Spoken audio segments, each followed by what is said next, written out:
स्पष्टाधिकार। श्लोक 1-2।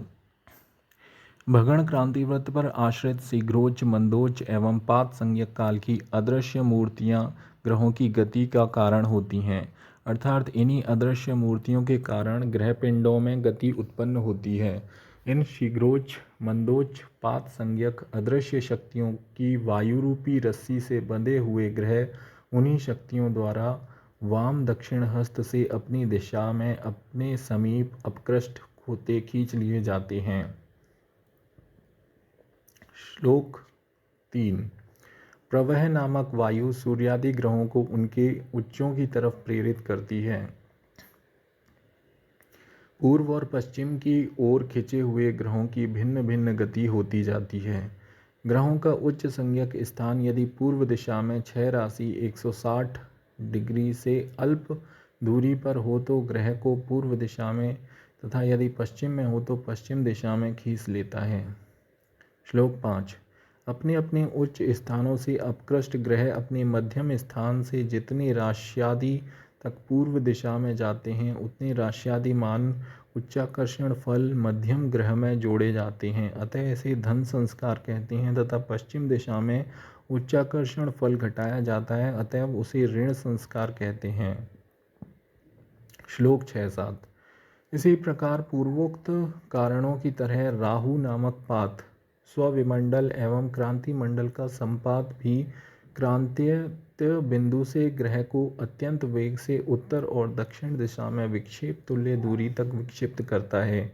यदि पातस्थान ग्रह से पश्चिम दिशा में 6 राशि से अल्प दूरी पर होता है तो ग्रह को उत्तर दिशा में, और यदि 6 राशि से अल्प पूर्व दिशा में होता है तो ग्रह को दक्षिण दिशा में आकर्षित कर लेता है।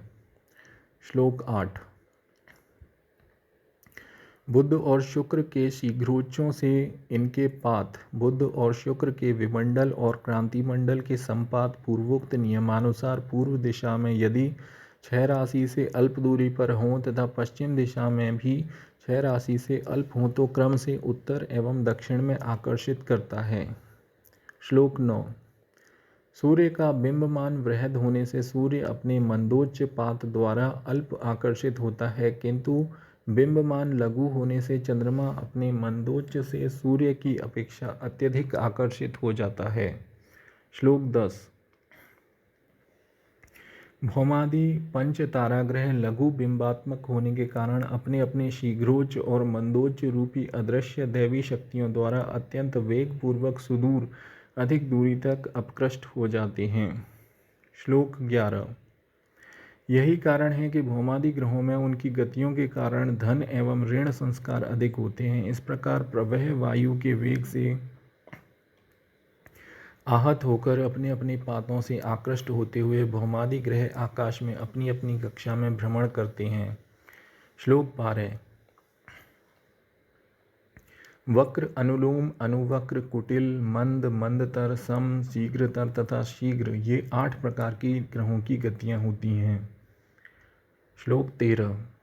इन 8 प्रकार की गतियों में अतिशीघ्र शीघ्र मंद मंदतर और सम ये 5 प्रकार की मार्गी ऋजु मार्गी गतियां हैं। जो वक्र गति हैं वही अनुवक्र भी, अर्थात वक्र अनुवक्र एवं कुटिल विकल ये तीनों गतियां वक्र अनुलोम गति संज्ञक होती हैं। इस प्रकार गतियों के मार्गी और वक्री प्रमुख 2 भेद होते हैं।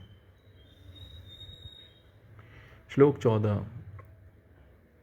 उन पूर्वोक्त गतियों के अनुसार प्रतिदिन ग्रह जिस प्रकार दृक् तुल्य हो जाते हैं,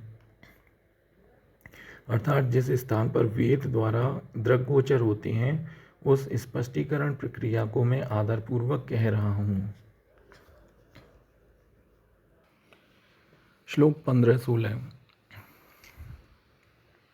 एक राशि में जितनी कलाएं होती हैं उनके षष्टमांश को प्रथम ज्यार्ध कहते हैं, अर्थात एक राशि गुणा 30 गुणा 60 1800 कला, 1800 का 1/8 यानी कि 225 कला एक ज्यार्ध।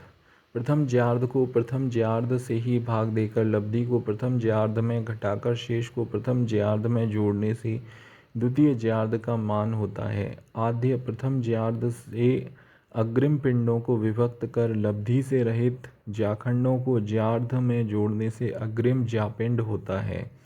इसी प्रकार क्रम से 24 ज्यार्ध पिंडों के मान होते हैं, यथा राशिलिप्ता 1800 कला 1800 गुणा 1/8 225 प्रथम ज्यार्ध पिंड, 225 भाग 225 बराबर 1, 225 माइनस 1 224 प्रथम ज्याखंड,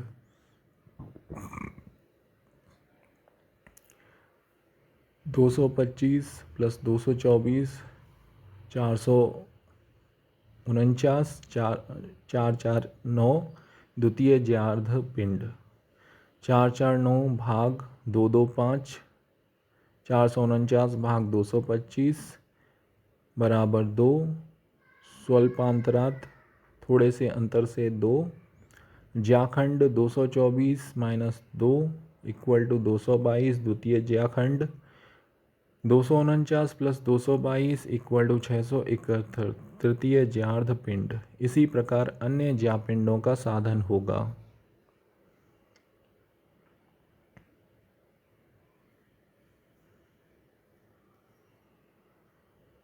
श्लोक 17 से 22। एक वृत्तपाद में साधित 24 ज्यापिंडों के मान क्रम से इस प्रकार हैं। 1 तत्वाश्विन 225, 2 अंकाधिक विकृत 449, 3 रूप भूमिर्धत्व 671, 4 खांकाष्टो 890, 5 पंच शून्येशा 1105, 6 बाण रूप गुणेंदव 1315, 7 शून्य लोचन पंचेक 1520, 8 छिद्र रूप मुनिंदव 1719, 9 व्यच्चांद्रधिधृतय 1910, 10 गुणरंध्राभ राश्विनः 2093, 11 मुनिषण्य मनेन्द्राणी 2267, 12 चंद्राग्नि कृतब्धका 2431, 13 पंचाशट विषयाक्षिणी 2585, 14 कुंज राशिन नागश्विन 2728, 15 रंध्र पंचाष्टक यमहा 2859, 16 वस्वद्रयंक यमा 2978, 17 कृताष्ट शून्य ज्वलन 3084, 18 नागाद्रि शशि विहन 3177, 19 षड पंच लोचन गुणा 3256, 20 चंद्र नेत्राग्नि वह्यन 3321, 21 यमाद्रि वह्नि ज्वलना 3372, 22 रंध्र शून्य वाणा वाग्नय 3409, 23 रूपाग्नि सागर गुण 3431, 24 वस्वग्निकृत वहन 3438। श्लोक 22। उत्क्रम अर्थात विपरीत क्रम से ज्यार्ध पिंडों के व्यासार्ध त्रिज्या से घटाने पर 24 उत्क्रम ज्याओं के मान ज्ञात हो जाते हैं।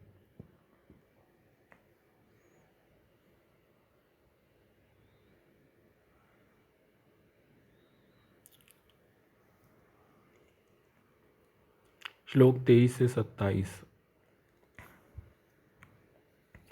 1 मुनः 7, 2 रंध्र यमला 29, 30 रषटका 66, 4 मुनीश्वरा 117, 5 षष्टिका 182, 6 रूपशस्त्र 261, 7 सागरार्थ हुताशना 354, 8 खरतुर्वेदा 460, 9 नवार्ध यद्रा 579, 10 दिनंगा 710, 11 त्र्यर्ध कुजर 853, 12 नागांबर विचंद्रा 1007, 13 रूप भूधर शंकरा 1171, 14 शरार्ण वहुता शेका 1345, 15 भुजंग शेषरेंदव 1528, 16 नवरूप महेंद्रिका 1719,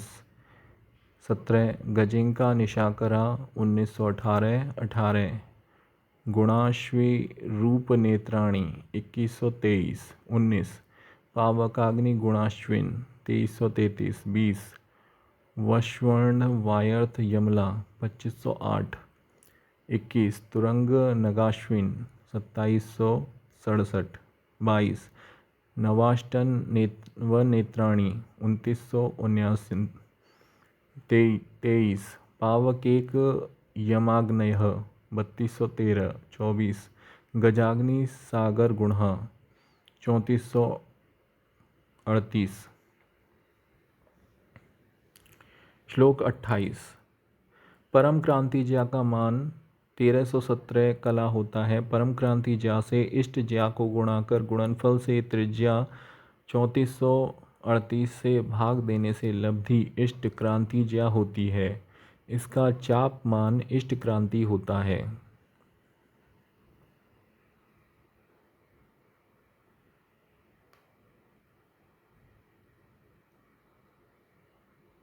श्लोक 29 और 30। अहर गणोत्पन्न मध्यम ग्रह को अपने अपने मंदोच्च एवं शीघ्रोच्च से घटाने पर शेष क्रमशः मंद, केंद्र और शीघ्र होते हैं। अर्थात मंदोच्च ऋण मध्यम ग्रह बराबर मंद केंद्र, शीघ्रोच्च माइनस मध्यम ग्रह बराबर शीघ्र केंद्र। केंद्र के पद ज्ञान तथा पद से भुज और कोटि का ज्ञान किया जाता है। विषम पद में गत चाप की जीव भुजज्या तथा गम्य चाप की जीवा कोटि संज्ञक होती है। सम पद में विपरीत गम्य चाप की जीवा भुजज्या तथा गत चाप की ज्या कोटिज्या होती है। श्लोक 31-32। जिस चाप की ज्या अभिष्ट हो उस चाप की कला को 225 से भाग देने पर लब्धि गत ज्यापिंड होता है। शेष को एष्य अग्रिम ज्यापिंड और गत ज्यापिंड के अंतर से गुणा कर गुणनफल को 225 से भाग देने पर जो लब्धि प्राप्त हो उसे गत ज्यापिंड में जोड़ने से अभिष्ट चाप की ज्या होगी। यही ज्या साधन की विधि है तथा इसी प्रकार उत्क्रम ज्या का भी साधन किया जाता है। श्लोक 33। इष्ट ज्या से जितनी ज्या घट सके उन्हें घटाकर शेष को 225 से गुणा कर उसमें दोनों गत और गम्य ज्या के अंतर से भाग देने पर प्राप्त लब्धि को शुद्ध ज्या संख्या और 225 के गुणनफल में जोड़ देने पर अभिष्ट चाप का मान ज्ञात हो जाएगा। श्लोक 34-35। समपदांत में सूर्य का 14 एवं मंगल का 32 अंश मंद परिध्वंस होता है। विषम पद में समपद की अपेक्षा 20 कला न्यून अर्थात सूर्य का मंद परिध्वंस 13 अंश 40 कला तथा चंद्रमा का 31 अंश 40 कला होता है। भौमादि 5 ग्रहों के क्रम से समपदांत में 74, 30, 33, 12, 49 अंश मंद परिध्वंस होते हैं तथा विषम पदांत में क्रम से 72, 28, 32, 11 एवं 48 मंद परिध्वंस होते हैं।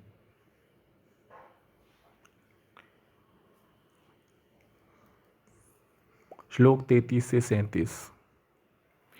समपदांत में भौमादि ग्रहों के शीघ्र परिध्वंस क्रम से 235, 133, 70, 262, 39 अंश होते हैं तथा विषम पदांत में क्रम से 232, 132, 72, 260, 40 अंश शीघ्रफल साधन हेतु शीघ्र परिध्वंस कहे गए हैं।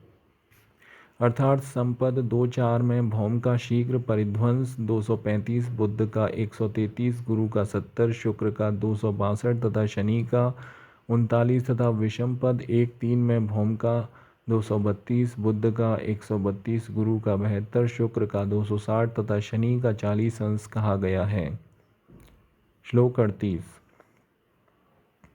विषम और समपदांत की मंद अथवा शीघ्र परिधियों के अंतर को मंद केंद्र या शीघ्र केंद्र के भुजजा से गुणा कर त्रिज्या से भाग देने पर प्राप्त लब्धि को समपदांत परिधि में धन ऋण करने से स्फुट परिधि होती है। यदि केंद्र समपदांत में हो और विषम पदांत की परिधि से समपदांत की परिधि अल्प हो तो लब्ध फल की का समपदांत परिधि में धन संस्कार अधिक होने पर ऋण संस्कार होगा। श्लोक 39। इष्ट स्थानीय स्पष्ट परिधि से मंद केंद्र भुजज्या को तथा केंद्र कोटिज्या को गुणा कर भगणांश 360 से भाग देने पर क्रम से भुजफल एवं कोटिफल सिद्ध होंगे, अर्थात ई स्था भू परिधि गुणा भुज्या बटे 360 इक्वल टू भुजफल। इसी प्रकार ई स्था स्पष्ट परिधि इंटू कोटिज्या बाई 360 इक्वल टू कोटिफल। भुजफल के चाप का कलादिमान मंद फल होता है। भूगर्भ से मंद प्रतिव्रत स्थित ग्रह पर्यंत जाने वाला सूत्र मंद कर्ण होता है।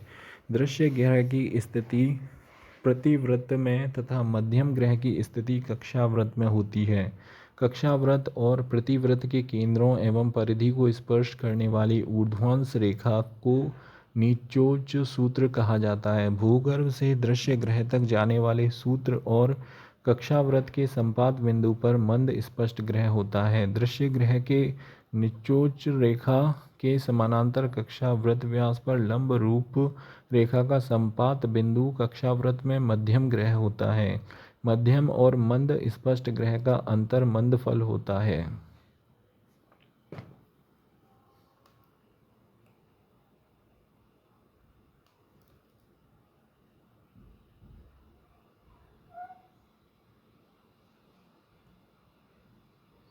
श्लोक 40। मकर आदि मकर राशि के आरंभ से मिथुन राशि के अंत तक 6 राशियों में यदि शीघ्र केंद्र हो तो शीघ्र कोटिफल का त्रिज्या में धन संस्कार करने से अर्थात त्रिज्या प्लस शीघ्र कोटिफल तथा कर्कादि कर्क राशि के आरंभ से धनु राशि के अंत पर्यंत 6 राशियों में शीघ्र केंद्र हो तो शीघ्र कोटिफल का त्रिज्या में ऋण संस्कार अर्थात त्रिज्या माइनस शीघ्र कोटिफल करने से स्पष्ट शीघ्र कोटि होती है। शीघ्र भुजफल और शीघ्र कोटि फल के वर्ग योग का वर्गमूल स्फुट शीघ्र कर्ण होता है। वर्गमूल ऑफ शीघ्र भुजफल स्क्वायर प्लस शीघ्र कोटि फल स्क्वायर इक्वल टू स्फुट शीघ्र कर्ण।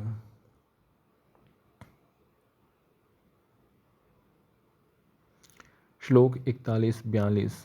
शीघ्रफल साधन भुजफल को त्रिज्या से गुणा कर चल कर्ण शीघ्र कर्ण से भाग देने पर लब्धि शीघ्र फलज्या का चाप धनु कलादि शीघ्र फल होता है। अर्थात पूर्वोक्त श्लोक 39 की विधि द्वारा साधित भुजफल को त्रिज्या से गुणा कर शीघ्र कर्ण से भाग देने पर भुजफल इंटू त्रिज्या बटे शीघ्र कर्ण इक्वल टू लब्धि इंटू शीघ्रफल ज्या। शीघ्रफल ज्या का चापात्मक कलादिमान इक्वल टू शीघ्र कर्मोत्पन्न शीघ्रफल। यह शीघ्रफल भौमादि पंच तारा ग्रहों के प्रथम और चतुर्थ कर्म संस्कार में उपयोगी होता है।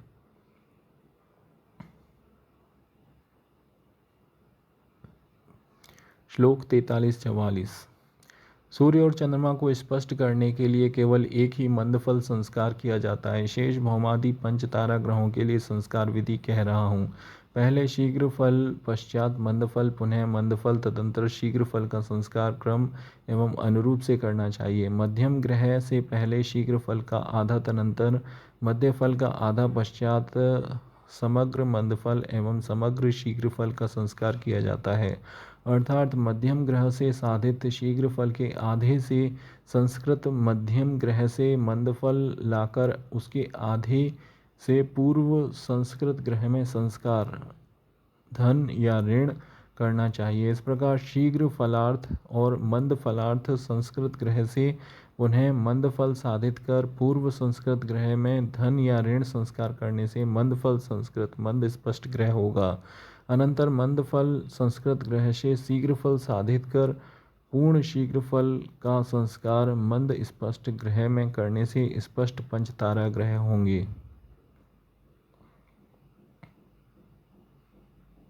श्लोक 45।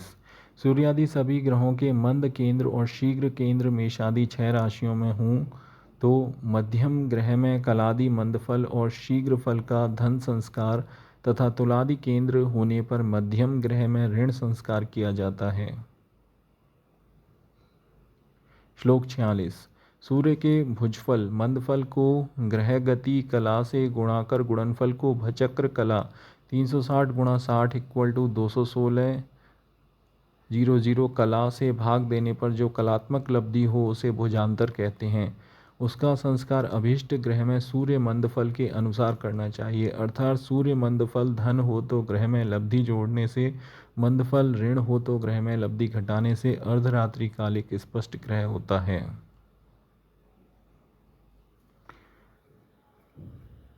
श्लोक 47 से 49। चंद्रमा की मंदोच्च गति से चंद्रमा की मध्यम गति घटाने से शेष केंद्र गति होती है। चंद्र केंद्र गति से आगे कही गई विधि द्वारा दोज्यांतर गुणा इत्यादि चंद्र गति फल का साधन कर चंद्रमा की मध्यम गति में आगे निर्दिष्ट विधि द्वारा धन ऋण करने से चंद्रमा की स्पष्ट गति होती है। स्पष्ट ग्रह साधन हेतु जिस प्रकार मंद फल का साधन किया जाता है उसी प्रकार मंद गति फल का भी साधन करना चाहिए। चंद्रगति फल साधन में चंद्रमा की मंद केंद्र गति तथा अन्य ग्रहों की मध्यम गति को गतगम्य भुजज्याओं के अंतर से गुणा कर 225 से भाग देने पर जो लब्धि प्राप्त हो उसे मंद परिधि से गुणा कर भगणांश 360 से भाग देने पर प्राप्त कलादि लब्धि को कर्कादि केंद्र होने पर मध्यम गति में जोड़ने धन संस्कार तथा मकरादि केंद्र होने पर मध्यम गति से घटाने पर ग्रहों की स्पष्टा गति होती है।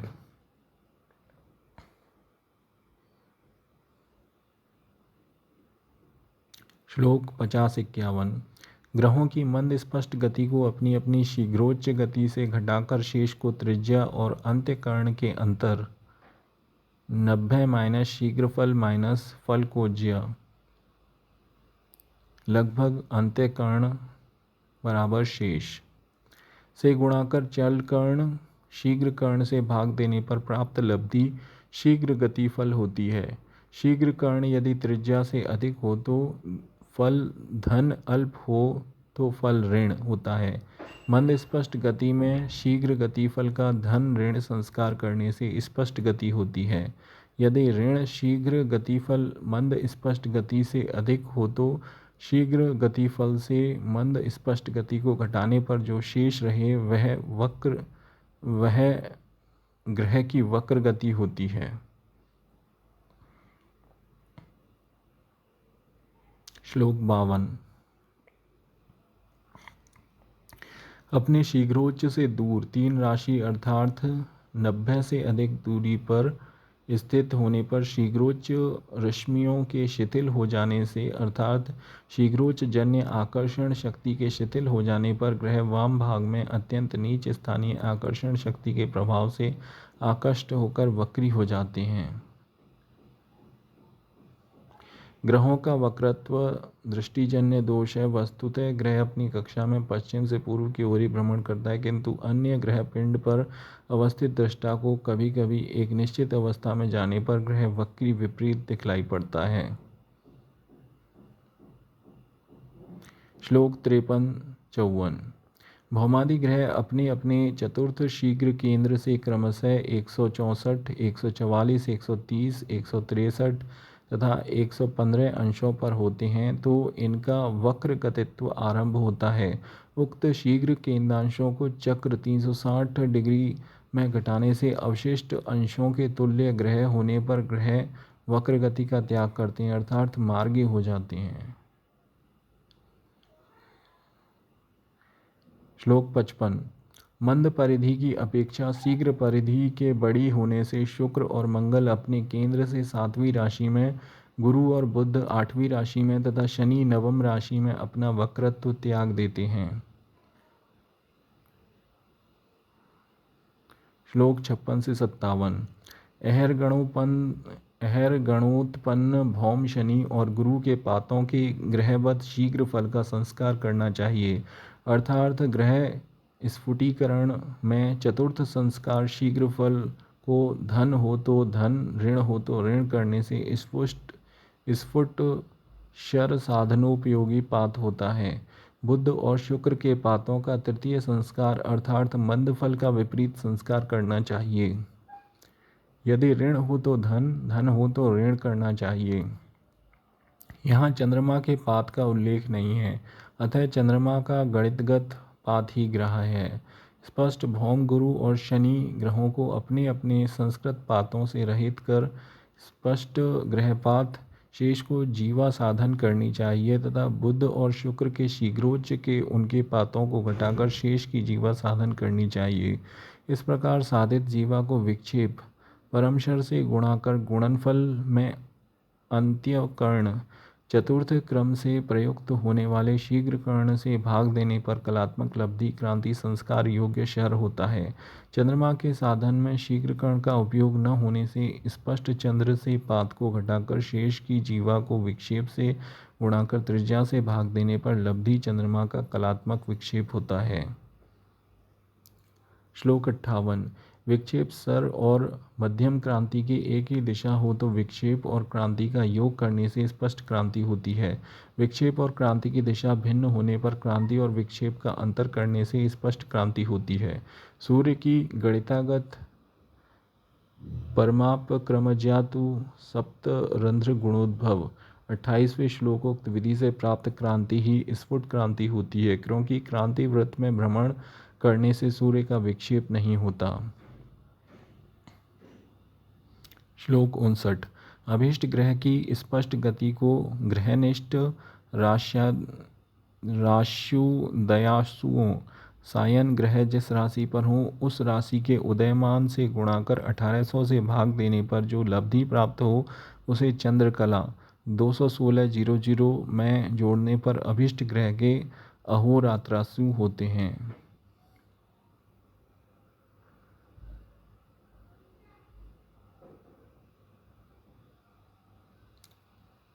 श्लोक 60-61।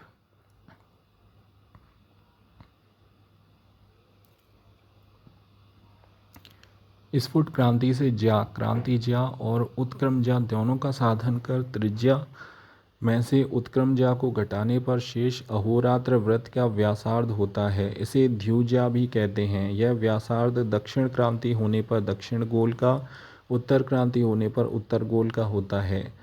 क्रांति ज्या को पलभा से गुणाकर गुणनफल में 12 का भाग देने पर लब्धि क्षितिज्या कुज्या होती है। कुज्या क्षितिज्या को त्रिज्या से गुणाकर गुणनफल को अहोरात्र के व्यासार्ध रूपी कर्ण अर्थात द्युज्या से भाग देने पर लब्धि चरज्या होती है। इसका चाप चर संज्ञक होता है।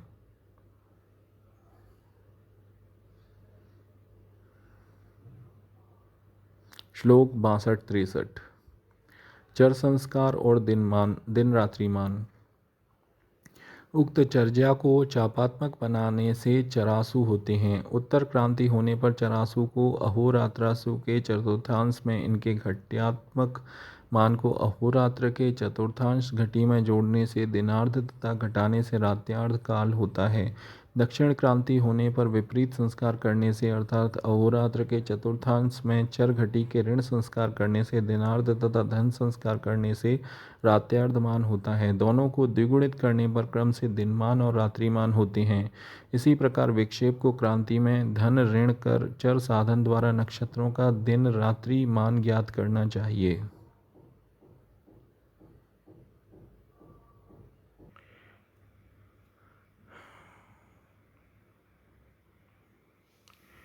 श्लोक 64।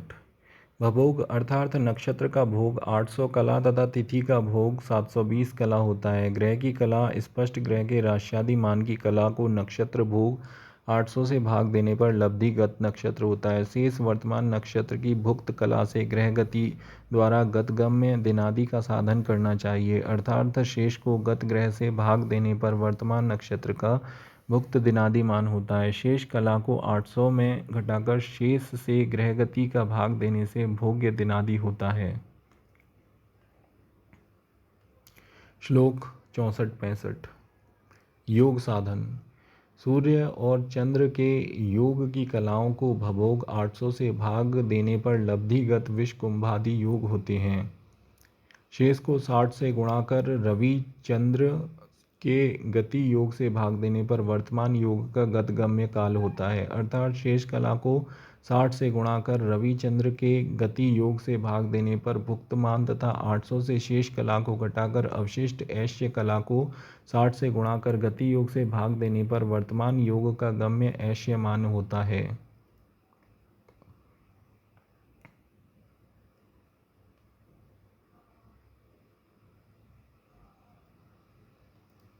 श्लोक 67 से 69। कृष्ण पक्ष को की चतुर्दशी के उत्तरार्ध में क्रमशः शकुनी, चतुष्पद, नाग तथा किस्तुग्नि ये 4 स्थिर करण होते हैं। तदंतर भव आदि 7 चर करण होते हैं। एक मास में भवादि करण 8 बार आते हैं। प्रत्येक करण का भोगमान तिथ्यार्ध तुल्य होता है, अर्थात एक तिथि में 2 करण होते हैं। इस प्रकार सूर्यादि ग्रहों की स्पष्ट गति कही गई है।